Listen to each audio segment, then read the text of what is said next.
Hey, Cheryl.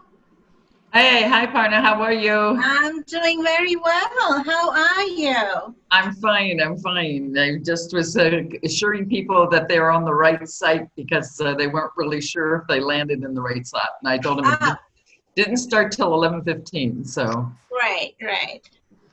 Hi. Hey, Fiona. Hi. How are you? Good. How are you? Good, thank you.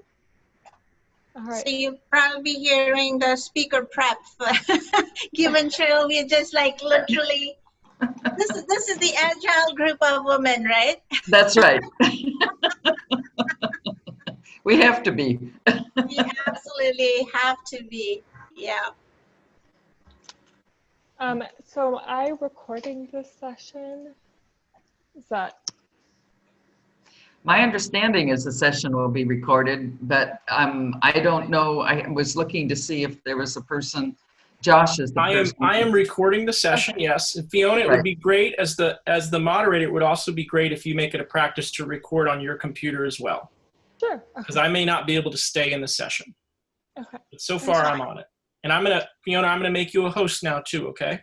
Okay. Thanks. Okay, so that's helpful. So Fiona, I am the moderator for this panel, so I'm a speaker moderator. Yeah, it's a unique role that I kind of jumped into today. So what should be, what is it that you're doing that I should not replicate? Just so we're on the same page. Hi, Kathleen. Hi, Parna. How are you? Good. Fiona? Yeah, I will just be spotlighting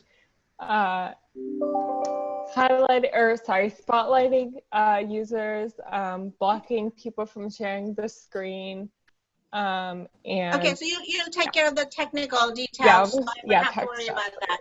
Yeah. Okay, lovely. Can you all hear me? Okay. Yes. Yep. Barbara, hey. Aaron, my friend, hey.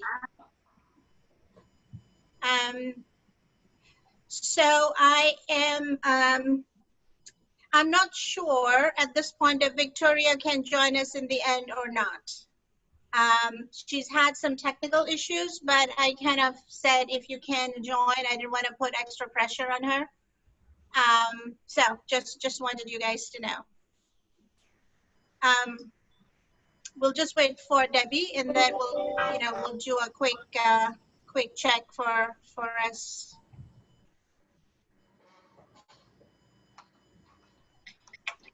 You ladies look lovely. You look lovely as well. You look nice and summery too. Oh, thank you. I have my signature color, which also happens to be Whitney's signature color. So. That's awesome. Carolyn will love it. Oh yeah, no, she's amazing. Isn't she? Yep. I'm just getting my stuff pulled up over here.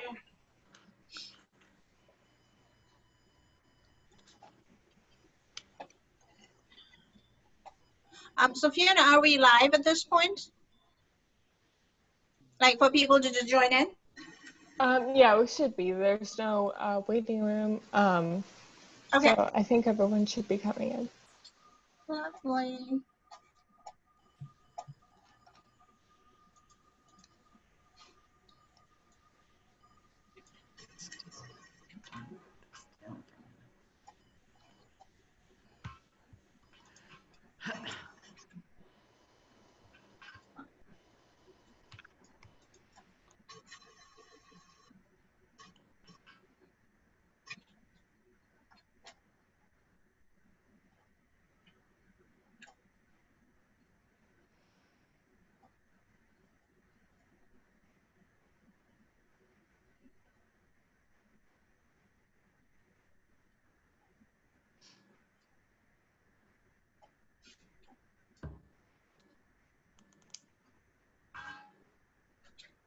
Okay, so Fiona, we are all good from a tech standpoint. Josh, we good?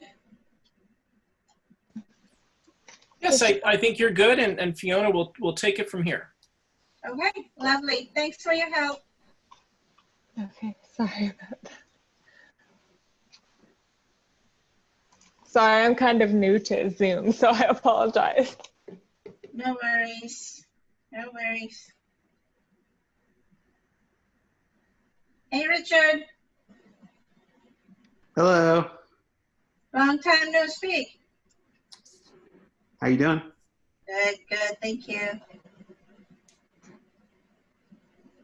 So I think I'm supposed to stream this, but I think I need like co-host privilege or something. And if Fiona is here to help. Fiona? Hi.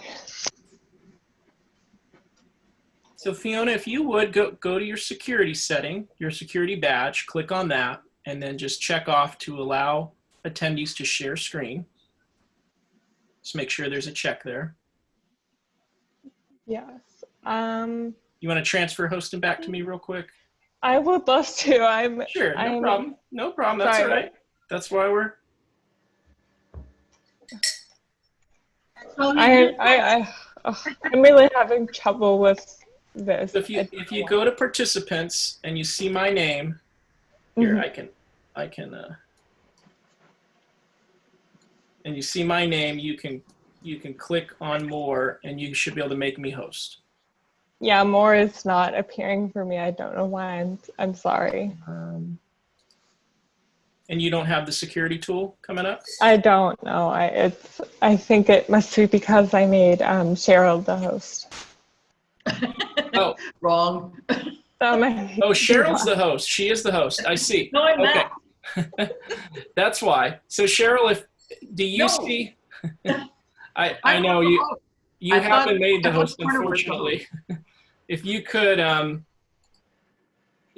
just go over to participants and go to me. I think she intended to make you a co-host and just okay. So where you are. Okay, so I go to you. Yeah. And what do I do? Go Do I to make you more. a co-host? Go to more and then make host. Make host? Yes. Okay. No, I did the wrong, I clicked on the wrong one. Hold on. I made you co-host. There, host. Yes. There we go. All right. Okay, so now Look at everyone all should be the able to share roles their you have to screen. play, Cheryl. I know. Too many. You carry tremendous authority, so you were made the host. All right. The computer thinks that So anyway. now everyone should be able to share their screen. I've enabled it. It should be the green button right in the middle with the up arrow. Yeah, I don't think we're sharing anything, Josh.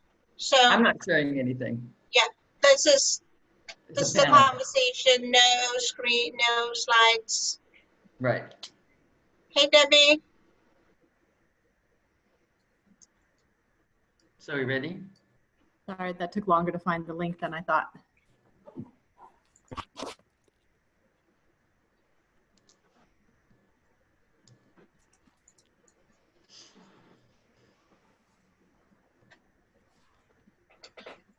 So while you guys are doing that, real quickly, I just want to take 2 seconds to talk to the panelists, if that's okay. Josh and Fiona.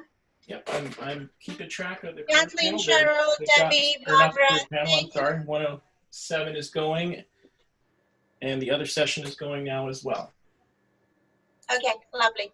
All right, ladies, thank you so much for joining. Sure. Kathleen, Barbara, Thanks so much. Cheryl, Debbie. Just a real quick reminder here. So there's a possibility that Victoria may not be able to join us, so it will be most likely just us. I am playing a dual role on this panel. I'm a speaker moderator. Yeah, so you can end the meeting now. Josh, mute yourself. Very sorry. Thank you. Thank you. So I'm playing a dual role today. I'm a speaker moderator. So if I'm screwing up, just kick me virtually. It's a tough one.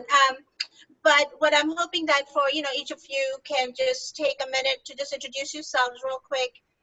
And then when I come to you with, talk a little bit about your journey, keep it about like maybe 4 minutes each or so that we also have time for conversation. I am hoping that quarter way into this session, we can actually have a conversation versus me just asking questions.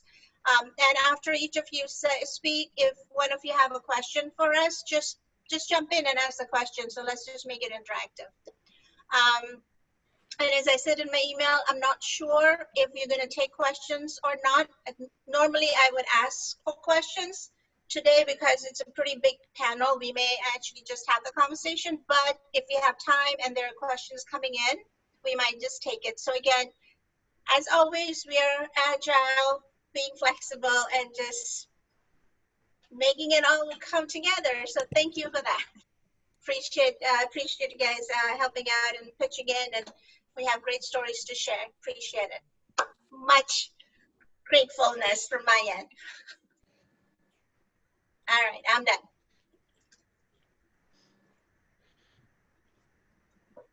And no, this is not vodka soda. Would make for an interesting panel if it was, Parna. I know, right? It's boring. Oh, get rid. I need that. Hey, Winifred, how you doing? I'm doing great. How are you, Prana?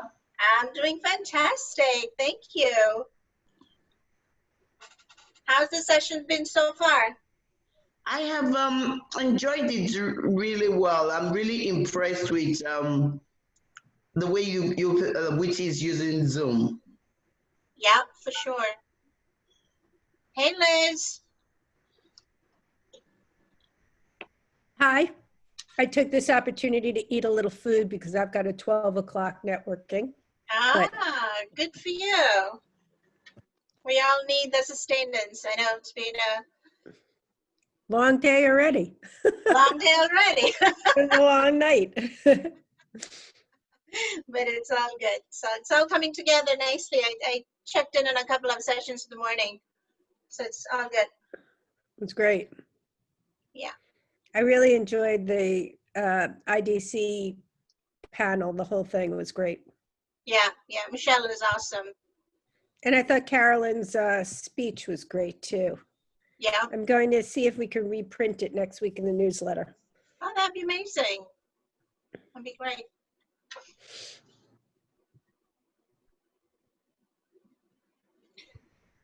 So I'm just going to go mute for a little bit. Fiona, you let us know when we're ready to start. Yeah, sure. Yes, I'll let you know at 12, or sorry. So like 4 minutes? Yeah, 11:15, yeah. All right. Thank you. Can I ask you a question? How long has Renee been presenting at a WITI conference? Say that again? How long has Renee, Liz, how long has Renee been presenting at a I WITI think Renee was at the first one, I think 26 years now. So she's Yeah. been That is true. each one, Yeah. each event? Everyone Yeah. I've ever seen, she's been at, yes. I mean, I could check. Yeah, Oh she's my always been in the audience, and she's a good friend of Carolyn's. Okay. Yeah, and she was also one of the people who drafted the whole glass ceiling policy many years ago. So yeah, she's a powerhouse, especially in DC. Okay. Yeah, I met her last year when I was in the conference. Yeah. She was with me and David when we rang the NASDAQ closing bell to celebrate WITI's 30th anniversary. Yeah, she's phenomenal. Everybody is phenomenal. I mean, that's the best part about this, right? Woman power. Oh, and men too. Sorry. Men as allies. You have to put the adjective there.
Okay, so we'll be starting in just a minute. So I want to just give some reminders before we start.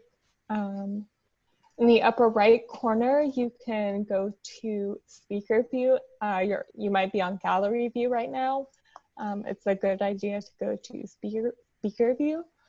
And if you're not speaking, mute your mic. And if you have any questions, you can put them in the chat and we will maybe not get to them immediately, but we'll read them out to the hosts eventually. Maybe all at once, but we will get to your questions.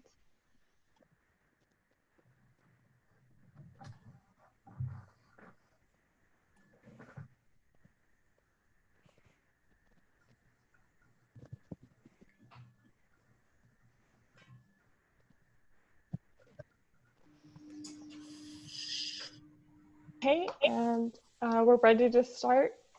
Do you want to introduce the speakers, Parna, or do you want me to do that?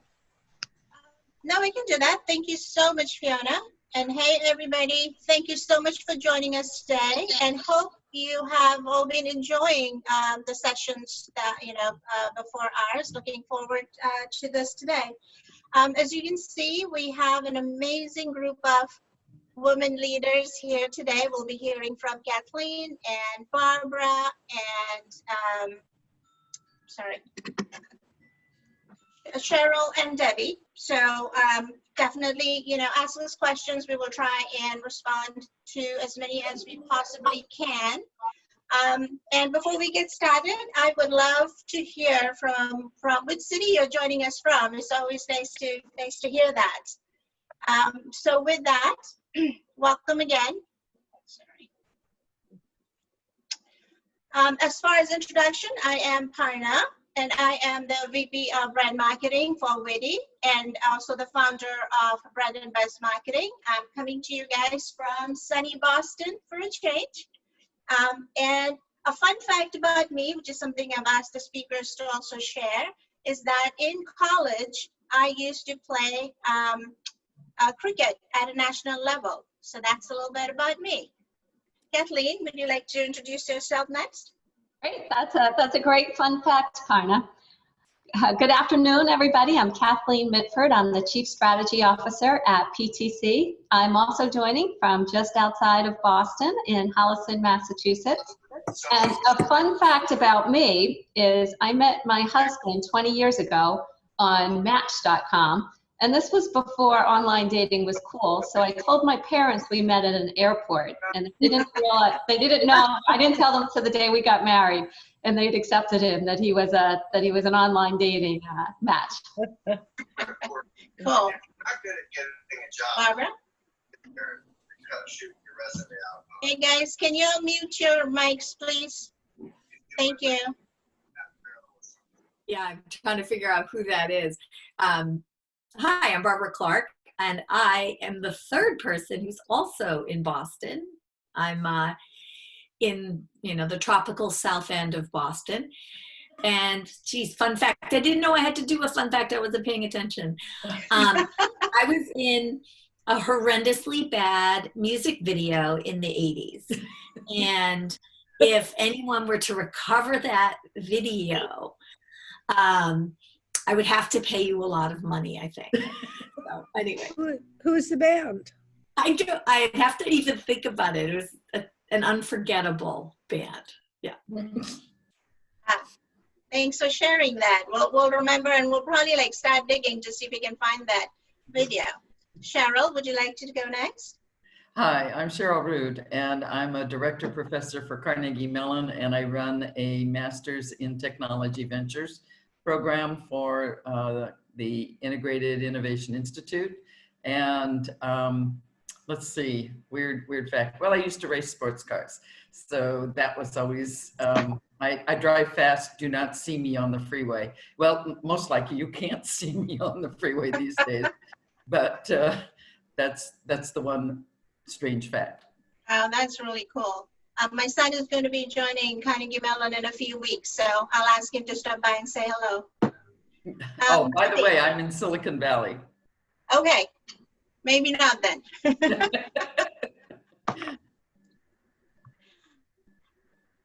Debbie, would you like to go next?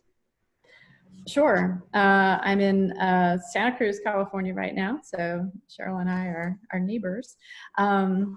Yay, West Coast power. But I actually have my residence in Boston, so I have a dual loyalty there.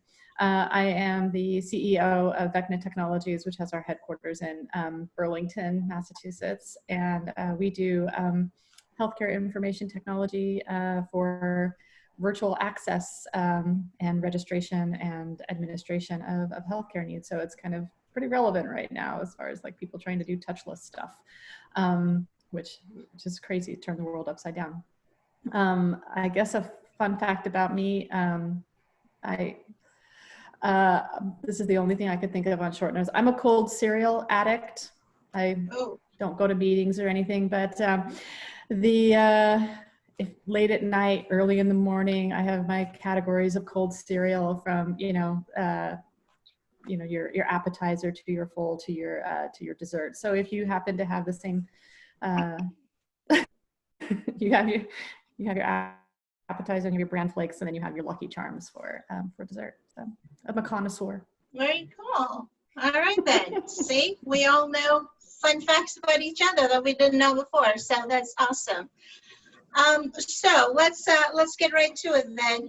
Obviously, in addition to your fun facts, you're all leaders in your respective industries. And I guess the first question that I would kind of like us to talk about is, how did you get there today? And I'm sure there were bumps and turns that we all had to take in our careers. So I would love to actually hear all your stories.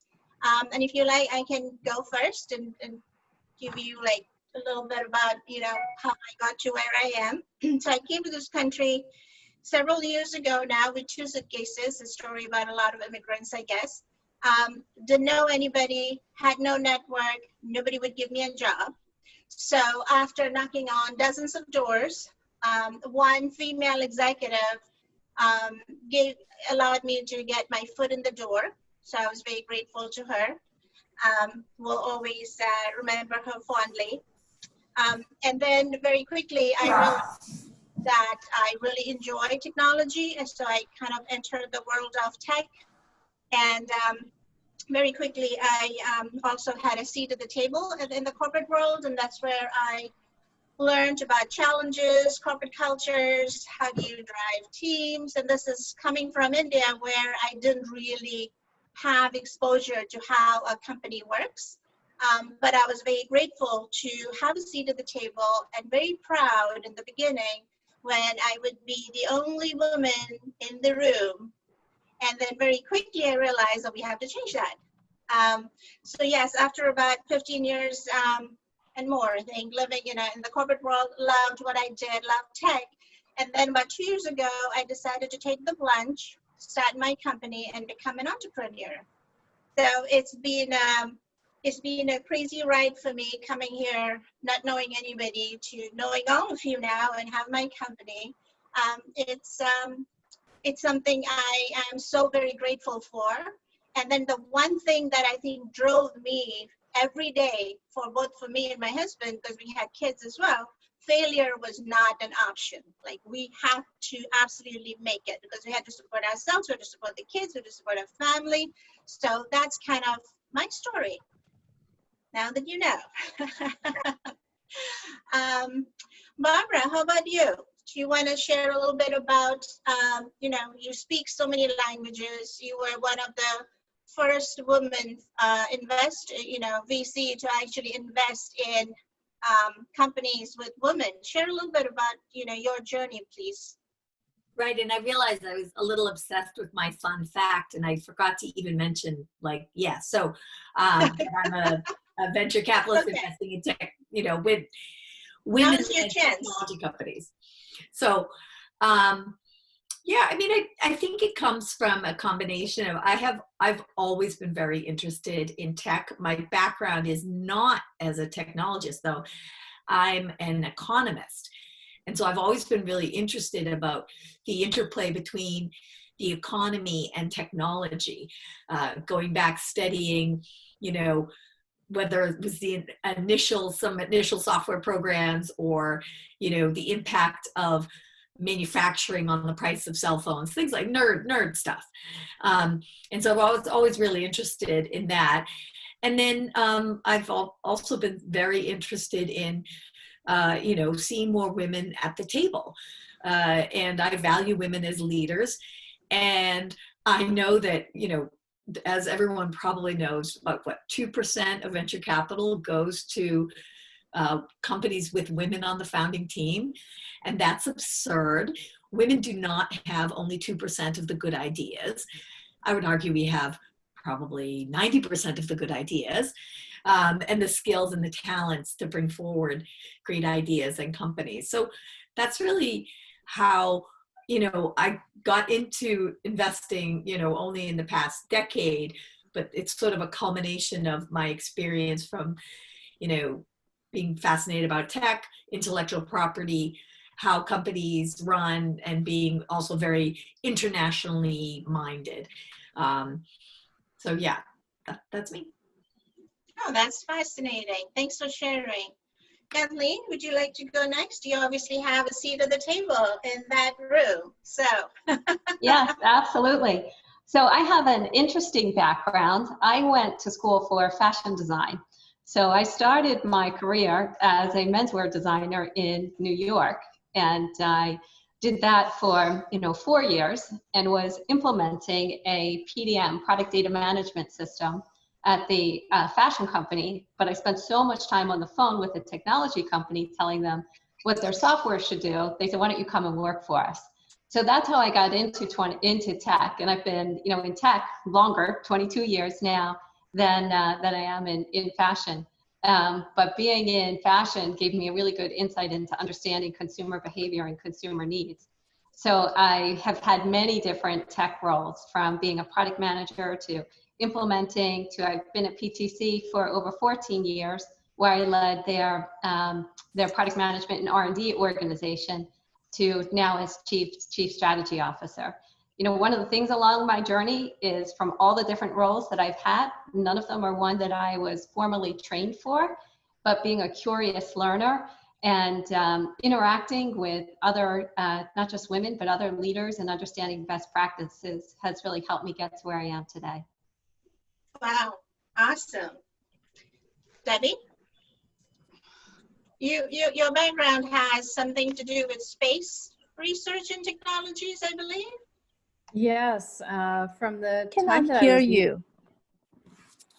Can't hear me? Yeah, right now I can hear. Yes, I can hear you. It's okay? Okay. Yes, it's okay right now. Good. From the time I was young, I had kind of an adventurous spirit, and wanted to be an astronaut, and mostly because I wanted to find places where nobody had ever been before. I would go running on the state park behind our house when I was younger, trying to find a place where you couldn't see anything that humans had touched yet. And so that kind of drove me to MIT to get a degree in aerospace engineering. And that led me to interact with, I was one of like 4 out of class of 29 that were aerospace engineers, and not a real popular major, as opposed to the hundreds that were computer science. And my junior year, they hired a female faculty. Her name was Professor David Newman, and she brought to MIT a human factors of space engineering, which I am so lucky to have overlapped with her, and to be able to have that exposure, because I just loved it. And that introduced me to kind of the healthcare medical profession, because we really started looking into life support systems, human factors of space exploration, and those types of things. And I was looking at going into medical school when we got some opportunities to apply this new web technology to healthcare. And so at that time, I just had my first child, and I was thinking, well, medical school might be kind of hard with a new baby, so I think I'll start a business. That's a joke, if you get it. Get it.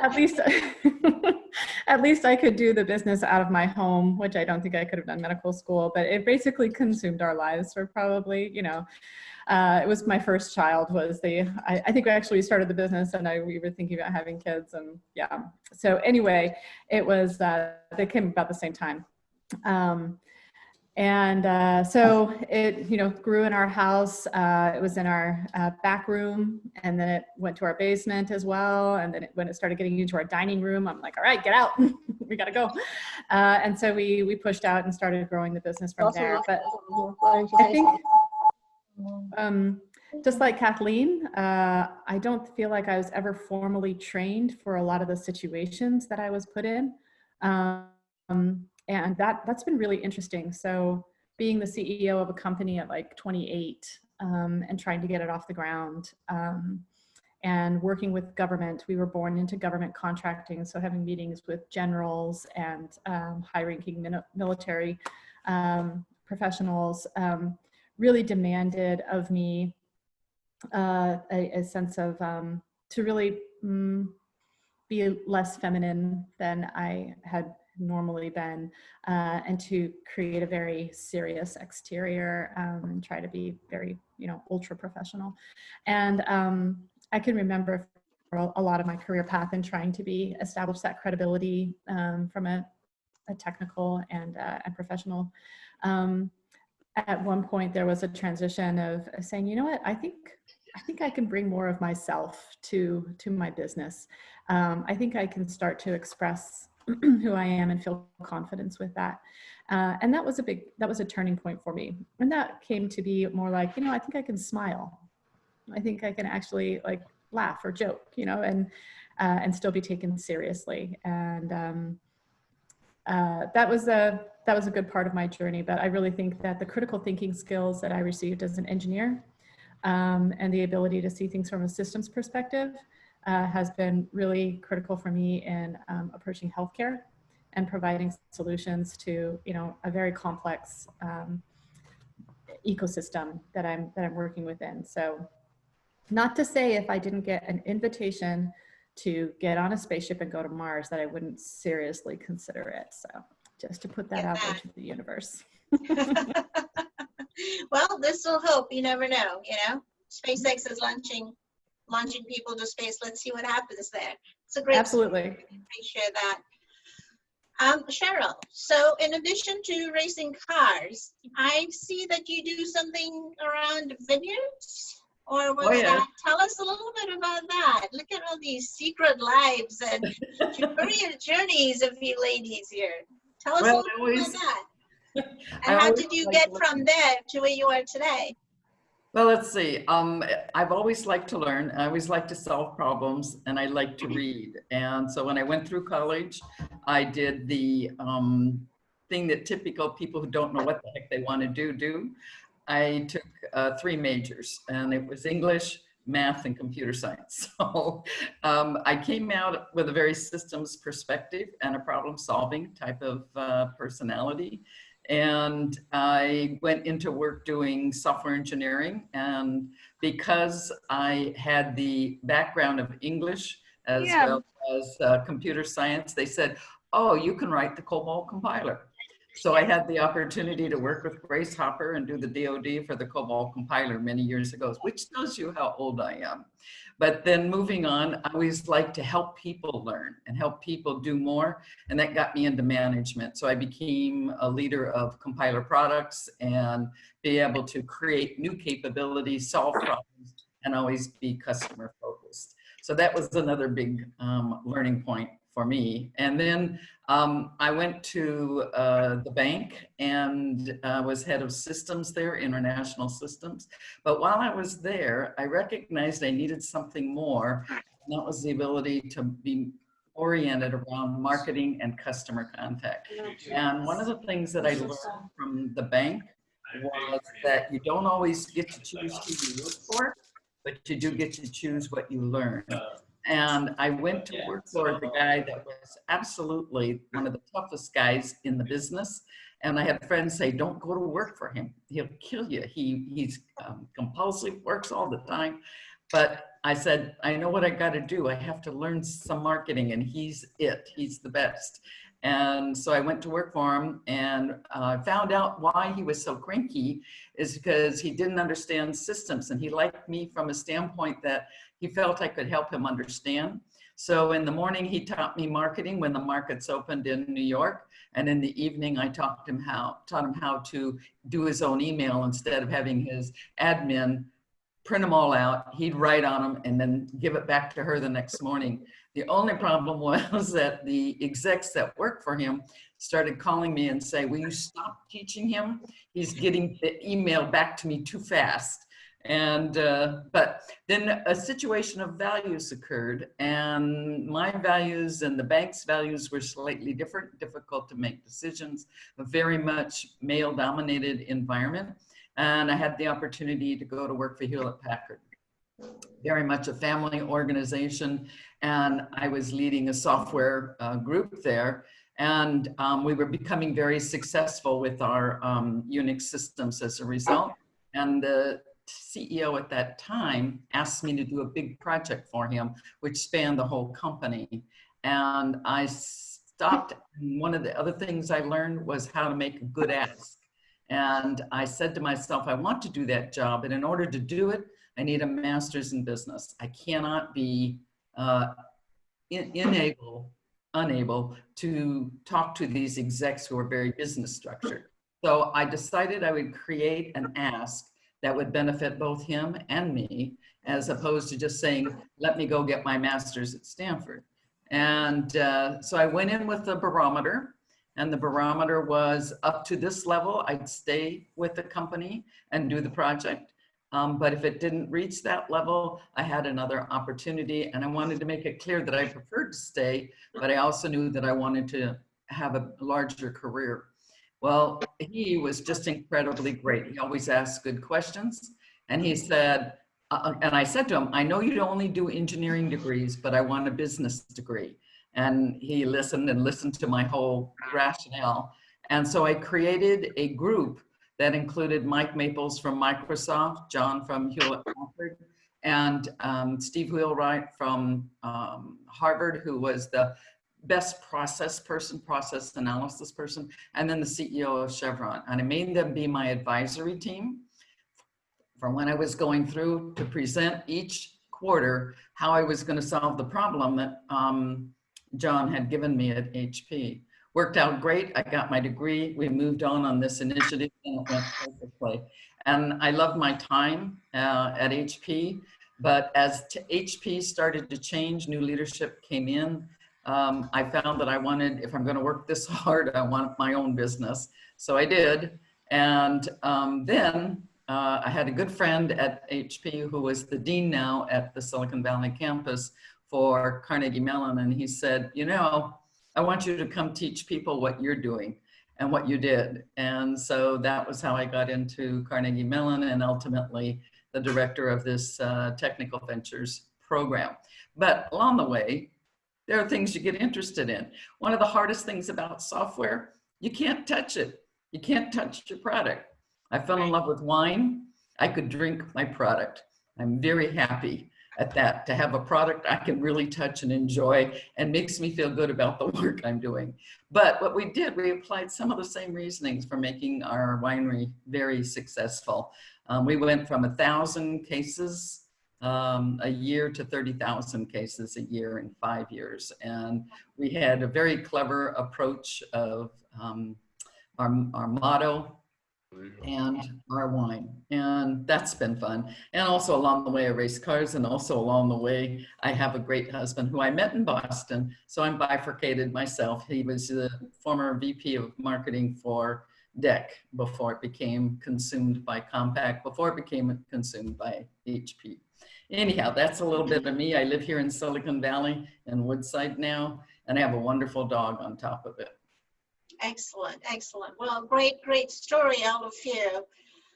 So obviously, you know, as you just mentioned, Cheryl, and all of us, you know, we kind of had bumps along the way. We, you know, took different turns along the career journey that we have.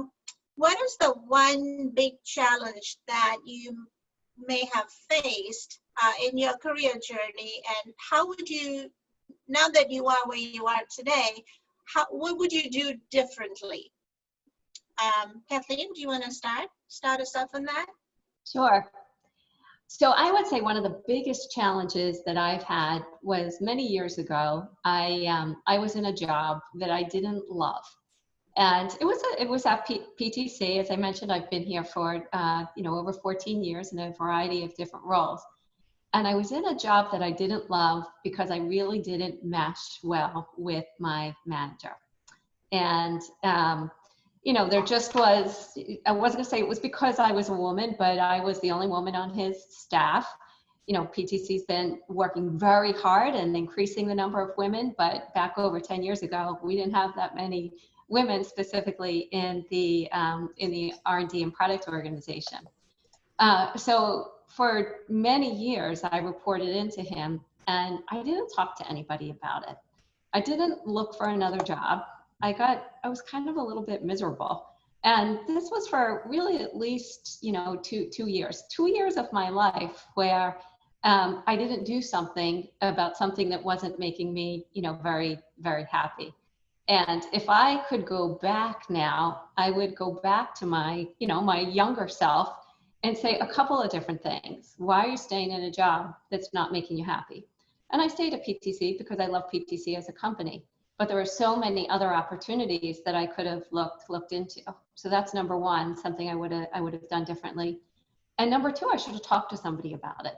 I should have found a mentor. I should have found another woman executive or even a male executive that was a good ally to say, I think that, you know, there's some challenges here. You know, I was in a role previously before this manager where I had a lot of visibility to the executive staff. I had a lot of visibility to projects. And one of the reasons I wasn't happy is I got buried. So the visibility that I was used to having, it wasn't there anymore, which I was beginning to feel was going to be a hindrance for me as I thought about, you know, future opportunities and growth. And I was actually very lucky that, you know, another executive within PTC came and sought me out for a position, a growth position. And I was very glad that he did that. But I should have taken action, you know, myself. And I was concerned that if I talked to somebody, maybe it would get back to him. You know, I was concerned that who's actually going to understand this type of situation that I'm in. But I think it would have helped both me and him, you know, for giving him the feedback on, hey, the way that we're interacting, the way that you're not promoting great talent, you know, is probably not the best approach. So my advice to people would be, number one, if you're in a job that you don't love, don't stay in the job. You know, think about what are the root causes. And for me, the root causes were that interaction with the manager. And I believe some of it had to do because he didn't really know how to interact with women very well. And today there are so many more tools to help managers with that than there were years ago. Great example. Thank you. Debbie? Yeah, I think I'll talk a little bit about failure. And so there were, just a couple years ago, there was a time period where nothing seemed to be going smoothly. Couldn't find the right staff or had some changeover. Had some customers who, you know, terminated for convenience. And there were, you know, some deals that we didn't win, right? And all of those things can feel so detrimental. And as an entrepreneur, you know, you feel like the leader, you are the leader, and you feel like it's personal in many ways. And so I think that it was a good process for me because it helped me to decouple my personal worth with my professional success. And so many times we can get that wrapped around each other. And we need to be very careful that that doesn't become, pervasive and too much a part of who you are, your identity as a professional person. You can certainly take pride in that and work very hard at it. But if a certain business deal is not successful, it doesn't mean that, you failed as a person. So anyway, that was a good lesson that I learned. But part of it was also, we used it as a time of investment. And at the time, it seemed almost like a survival instinct. We have, being in business for yourself for, 20 years, you go through some ups and downs, and I can tell you like the years, 2001, 2008, 2000, whatever.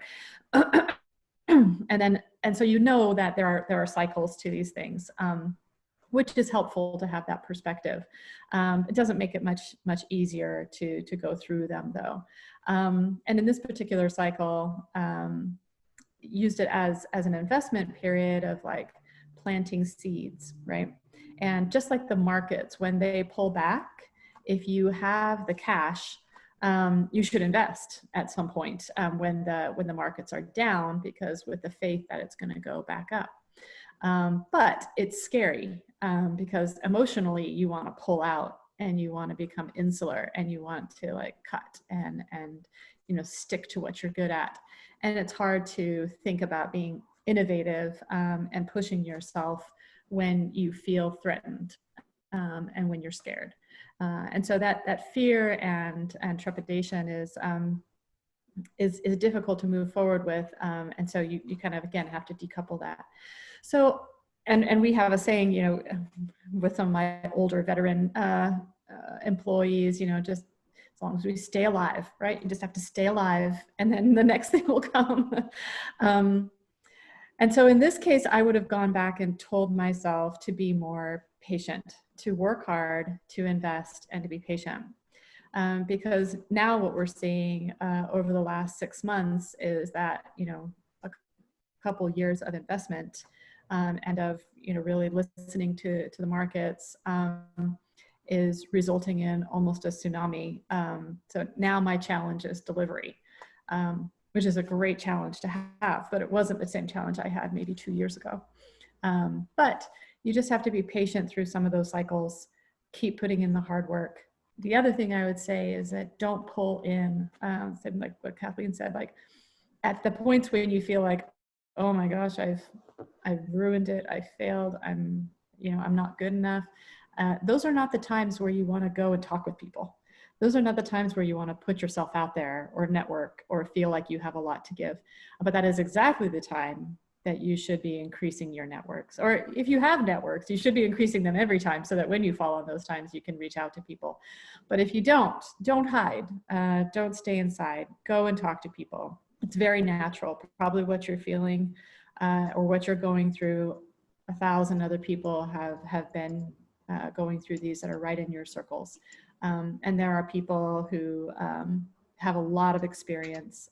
Just listening to the experiences on this panel is fantastic to feel like, you've got company and people will help you gain that perspective to move forward. Right. No, those are great tips. I love the part where you talked about, when the market is down, look for opportunities. I think that's the one thing that I've been seeing through this whole COVID process is the companies that pull back versus the companies that are actually going forward, looking for opportunities, are definitely doing well and will come out better at the other end as well. So I think those are really good tips. Barbara, would you like to go next? Sure.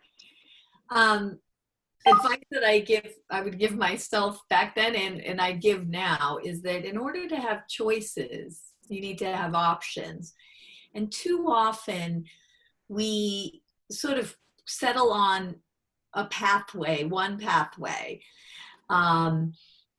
without doing the work to actually then create all the different options. And I think about this, and this goes a little bit to what Kathleen had said, where I remember being in a job and I really felt like I really didn't see a vision for the future, and I wasn't really enjoying it. And I was looking to get out, but I think I was only creating, you know, one pathway, because I would look a little bit at another pathway and then stop. And partly this goes to what kind of network do you have? Because what you really need to have is a robust network outside your job, people you can bounce ideas off of, particularly if you're looking to make a change, not just a company change, but maybe an industry change, because it takes work. And, you know, at the time, I was a senior manager at PricewaterhouseCoopers, and I really didn't see myself being a partner. At that point, only about 3% of people at my level and above were women. And then you take that, which, by the way, Cheryl, I worked on the acquisition of Digital Equipment Corporation by Compaq. I did the intellectual property analysis of that, so small world. But I remember, you know, of that teeny percentage of women, how so few of them were married, had children, and then had a spouse who worked outside the home. I mean, that was like, I had all of those things. And I remember just not being able to see the path forward. Nowadays, I think that, you know, we have so much better networking and connecting that you can actually see different opportunities in front of you and even reach out to people. Whereas back then, I feel like it was really difficult to do. But people still do it all the time because they say, oh yeah, I'm going to do this. Well, there are always other options.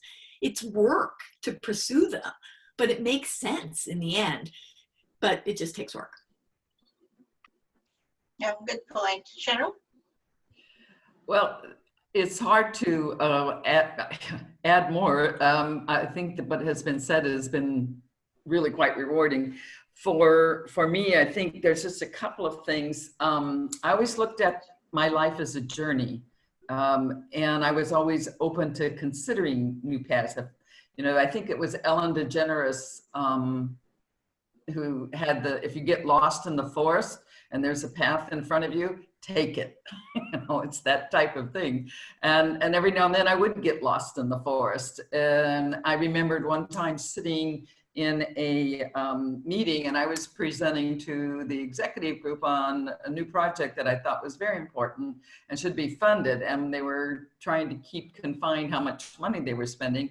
And another individual was also presenting that day, and I knew he was lying. And there was a part of me that wanted to say something, but I kind of bit my tongue and I hung back. And I remember having a network. After the session, I went back to my old advisor who I loved dearly at Stanford. And I said, okay, you taught me negotiation. I said, what is it what you do when somebody's lying? And he said, make sure your facts are right. Don't back down, support your values, and it'll come back to you. So one other thing that I learned in that process was before you go in and present to somebody, have an ally in that group that you're presenting to, because then you'll have somebody else in the room nodding their head with you. So I thought, okay, I'm going to rework this, because they were still reviewing the budget. And I did go back in, but I had criteria this time. I always have criteria. How will I know I'm doing the right thing? What are the things that will tell me that I'm on the right path? And so I wrote down what my criteria was and made sure I knew I had my data. And then I went with my gut. And I just decided I am just going to somewhere dig in the bottom of my soul and come up with the confidence to stand there and say, I know I'm right. And I ended up ultimately winning. But that first time of losing what you thought might be an opportunity was a real awakening for two things. One, learn what you needed to learn. And two, never give up on your own values and the journey you want to take. No one really knows. I would never have said that I got to where I'm at today because I had a clear path that this was what I was going to do, but I love what I do. And I think that's important for everybody, is to love what you do. I love the students I work with. I learn every day from them. Something comes up, I'm always excited about what they're doing and the ways in which they become creative to pivot and keep pushing the idea of a new business creation. So I would say, be prepared to learn, be prepared to stand on your 2 feet, stand your ground. There was one exec there one time that when this guy presented some numbers, the exec, and I'll just give you an example, it was the exec claimed a certain percentage of revenue was going to come in. And this exec that happened to be sitting next to me said, well, gee, I just read in Time magazine that that whole market is collapsing, and at best it will never be more than 10%.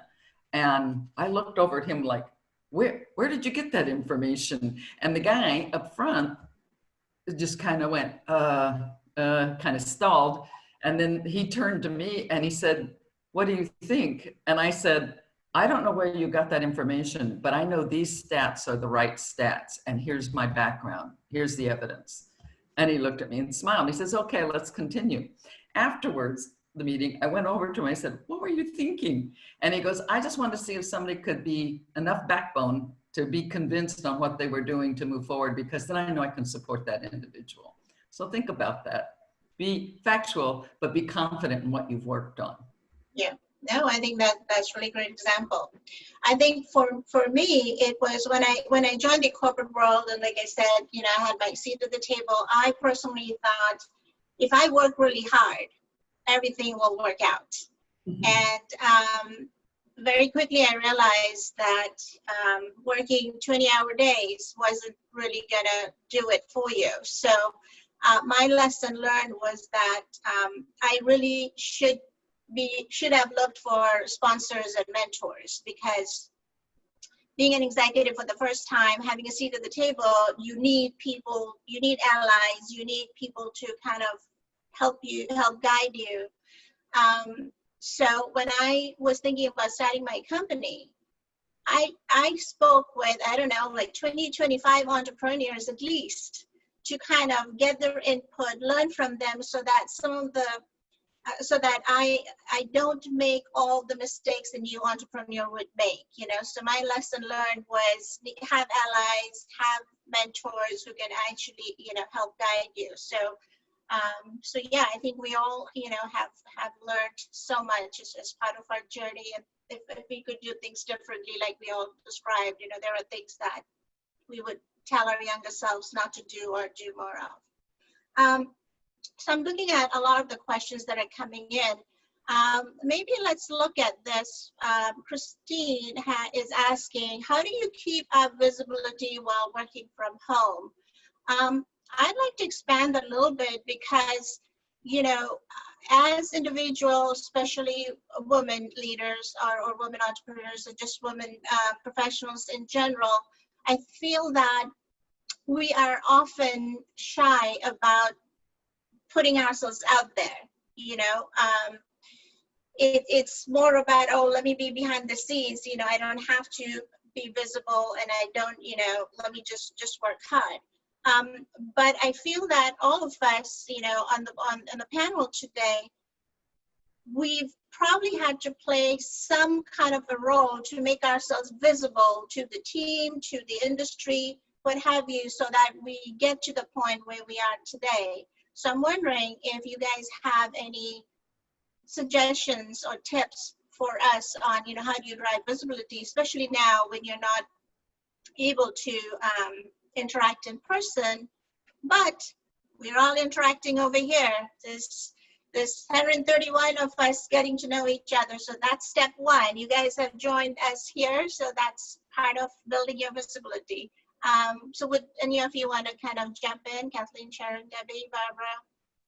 Sure, I can start. And I think when we talk about visibility, there's different types of visibility. There's visibility up and there's visibility down. And there's different ways of managing the visibility, you know, based upon, you know, your visibility as a leader. You can't walk down to, you know, at PTC, we had floors, and the whole R&D team was on one floor. You just go down and, you know, talk to everybody. So there's visibility with your team that reports into you, and, you know, maintaining that connection with them. But then there's also visibility up the leadership, which for me is I report into the CEO and then to the board. And today I'm going to start first about managing visibility up, because with managing visibility up, I use the same tactics that I would do in the office. unfortunately, PTC is a very meeting-driven culture. You know, probably like most of you, my calendar from 7:30 in the morning to 6 at night is, you know, is back-to-back meetings. And the way that I would make sure I got enough time with not only our CEO, but the rest of the executive leaders is understanding what are the most important initiatives for the company right now. What are the things that they care about? Because when you need visibility with somebody that's, you know, higher up or an important ally for you, you need to make sure that you're adding value to them as well. So I maintain visibility by understanding what are the most important topics at that very moment for my boss and board, and then also for my peers, what are the things that they care about. And typically one of the things I'll do is I'll shoot an email. I'll see what I do with the CEO. I'll shoot him an email once a week, once every 2 weeks. Here's these 10 topics that, you know, I know he cares about, brief status update, but then say, I'd like to meet with you on this, this, this. Is that cool? Because you also want to be respectful of other people's times and not overload them. So I'm maintaining visibility by, you know, connecting with him one-on-one in a written form, but then also making sure that I get FaceTime at least every 2 weeks on a one-on-one basis versus in a larger group. And then for visibility, things that's been really, I think one of the things that's been really great, can you hear me? Yeah. Yeah, okay. All right, one of the things that's been really great about maintaining visibility with my team, which the team is a global team, is we've started to do coffee every Monday morning and socials on Thursday afternoon. We used to have socials in the office from 3:30 to 5, and they're optional for people, but it's really brought a connection to my global organization because we were very connected with the Boston team, or the Israel team or the India team, but now with these coffees that can, no matter where time zone, we try to do it in a time zone that works for everybody. Those who are not in our headquarters have felt more of a connection, I'd say not only to me, but to the broader organization. Yeah, we have done TGIF parties ourselves. We find that being relaxed with a glass of wine, sitting on your patio in a Zoom call is still comfortable because we all know each other, we laugh, we joke, and it's part of a group that we're all trying to adjust to a hybrid environment now as we're going forward. And so we're all learning from each other. So we allow an hour each week for just sitting there and saying, how are you doing this? Or what are you doing? And somehow with the comfort of like a patio or a deck or a place where it's kind of your snuggle place, you're likely to talk about things more and be more out there, as opposed to in a meeting, you tend to hang back, things like that. Another thing that we do to make it easier is that we open up all the mics so that it's almost natural in the way that you talk together. And it isn't an act-knack kind of approach where I talk and then stop and then you talk and then it's more natural. And so to keep it natural is really important. And then I have an open door. So every week there's a time where my door is basically as if it were, you come into my office where I work at campus and you can stop and talk to me. And it's almost like a hallway chat because you can't escape having a hallway chat. There are good things that happen. You don't want to make big decisions in a hallway, but you do want to have the opportunity to hear how people are doing. And so I think an open room type of thing is really important. I think Zoom has done a great job in enabling a more natural environment than we've had in the past. And it allows us to share in multiple dimensions, not just one. So those are some of the tricks we've been doing. Awesome. Barbara? I was going to add, sort of amplify something Kathleen had said in her strategy, which Sure. is to message people and try to meet in person, because the messaging and providing content. I was recently listening to a podcast that they interviewed the CEO of Basecamp, which is, a productivity tool many of you may have used. And he was talking about how they really try not to have meetings.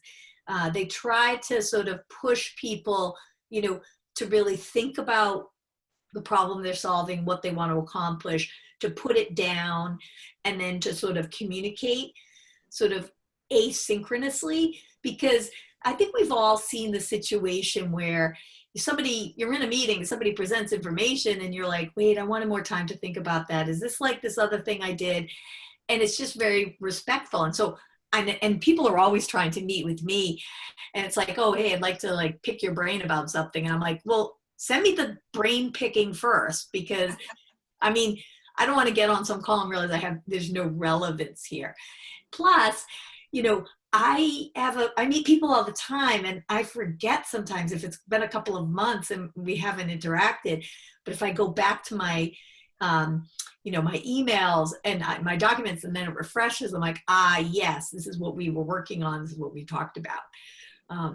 So I would just emphasize, like, you know, the written word is not dead. And I would use that. I agree with you 100%. I don't allow a meeting to get established as opposed to a coffee hour, but a meeting without an agenda, and especially who's got what outcomes and who's going to be accountable. Right. Debbie, anything to add to that? Oh, I love what you're saying. I'm actually learning a lot. And I would say, kind of riffing off of, you know, what's already been said. If you're trying to get visibility with somebody who's busy or superior or something like that, do your thinking ahead of time.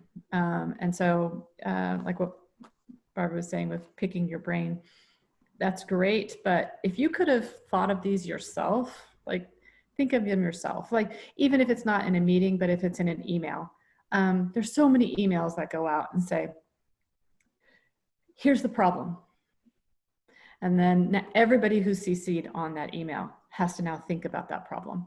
And there may be enough information in there, there may not be enough information. There may be if there's not a recommendation, then everybody has to go through the process of analysis and recommendation, and until we get to the point of discussion and decision, right?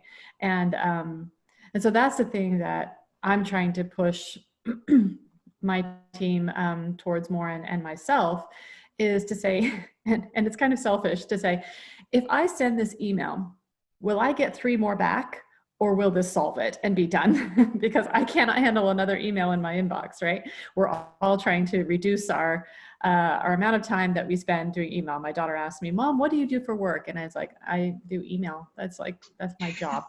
And it doesn't matter what job you're doing. If it's all on email, you're gonna hate it, right? And so when I look through my inbox and I say, okay, if I put additional information in, or if I take one more step and think about what they're going to respond to me, what would they need?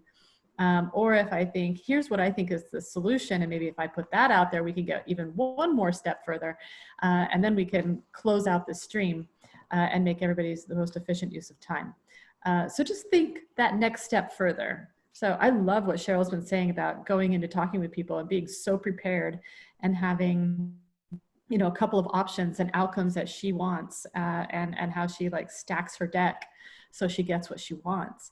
I think that can happen with all of our interchanges. If you just think a little bit further, Kathleen's saying, what does that person want? What does that person expect of me if I'm reporting to them? And how can I, you know, further their agenda? Because in the end, I'm hired as for my customers or as an employee to further somebody else's agenda. And if I'm not providing that value, why are they paying me? To be conflict oriented, to tell them they're wrong, to make more management issues, to fill up their inbox? That's not the kind of visibility I want. I want to be seen as somebody who's really contributing and adding value and helping them achieve their goals as well. No, I think those are really good points. I may just add one more kind of a different perspective maybe. If you're looking for visibility, let's say because you want to, if you're going through a career transition or you're looking for a job, for example, right? I think this is a perfect time, this, you know, this virtual world that we live in, you know, this is unfortunately the COVID is really heartbreaking. Our heart goes out to, all the people affected by it. But there's also a silver lining, if you want to look at it, this virtual community.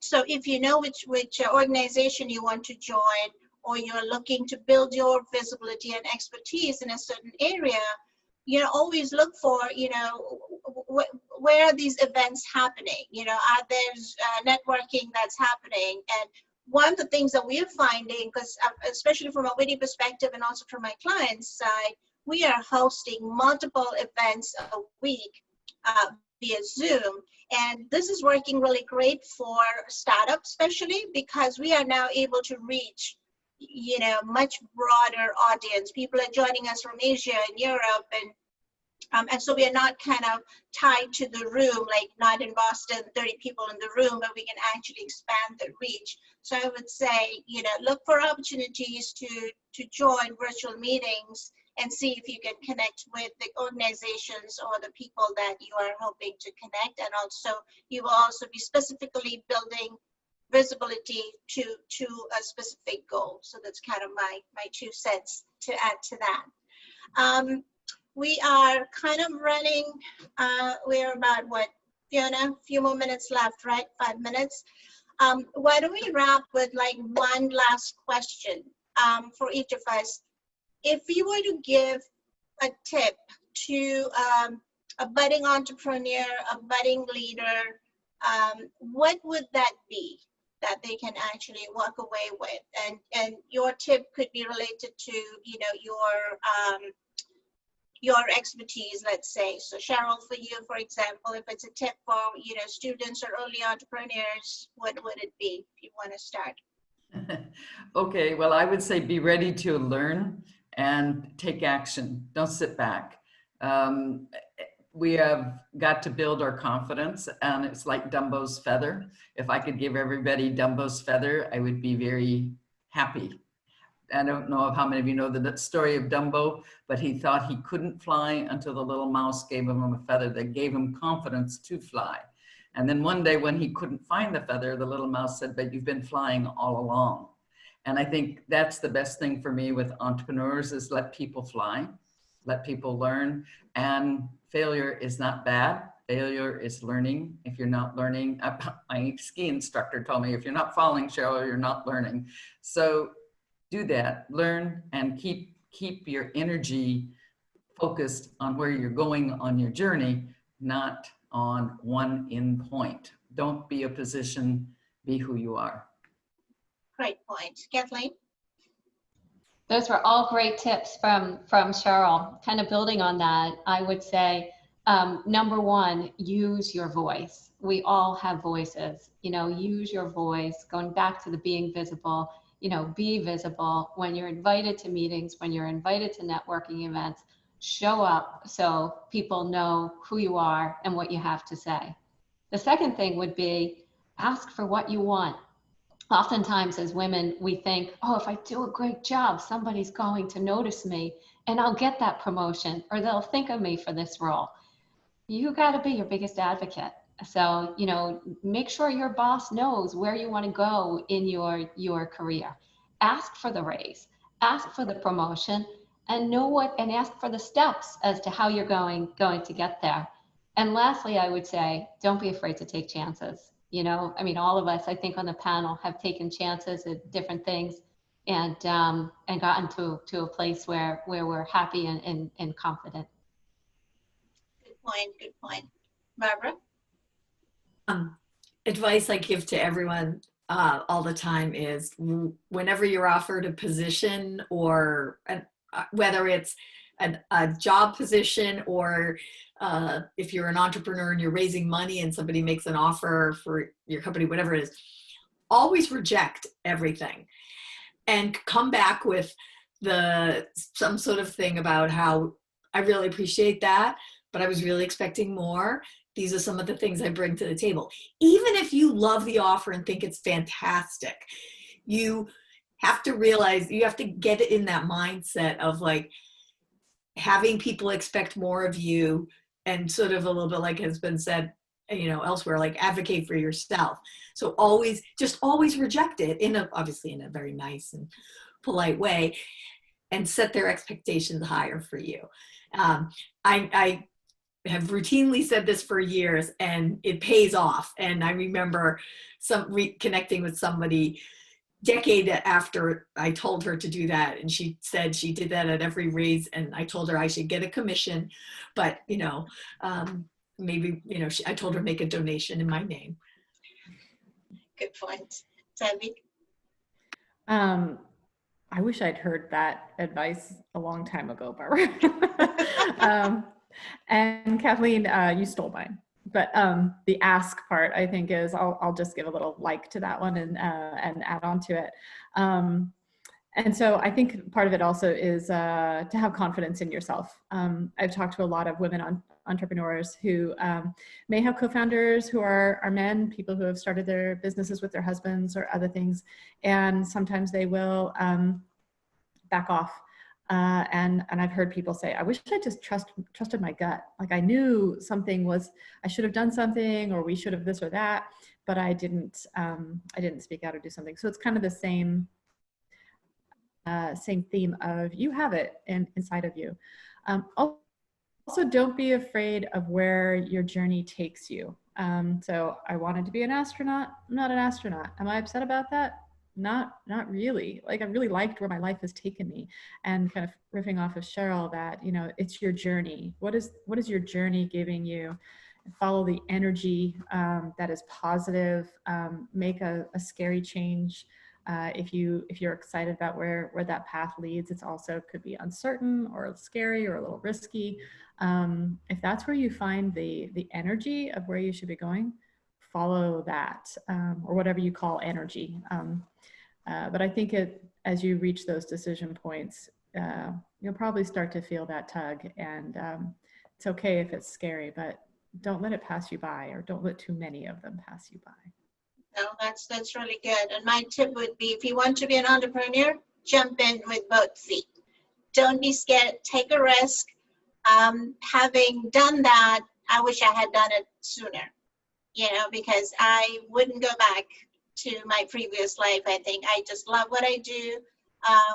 And I think just having spoken with, the entrepreneurs before I started my company, it definitely helped me and my team. So I'm very grateful to all of them for their time. So anyway, I know we can continue this conversation for hours, but our time is up.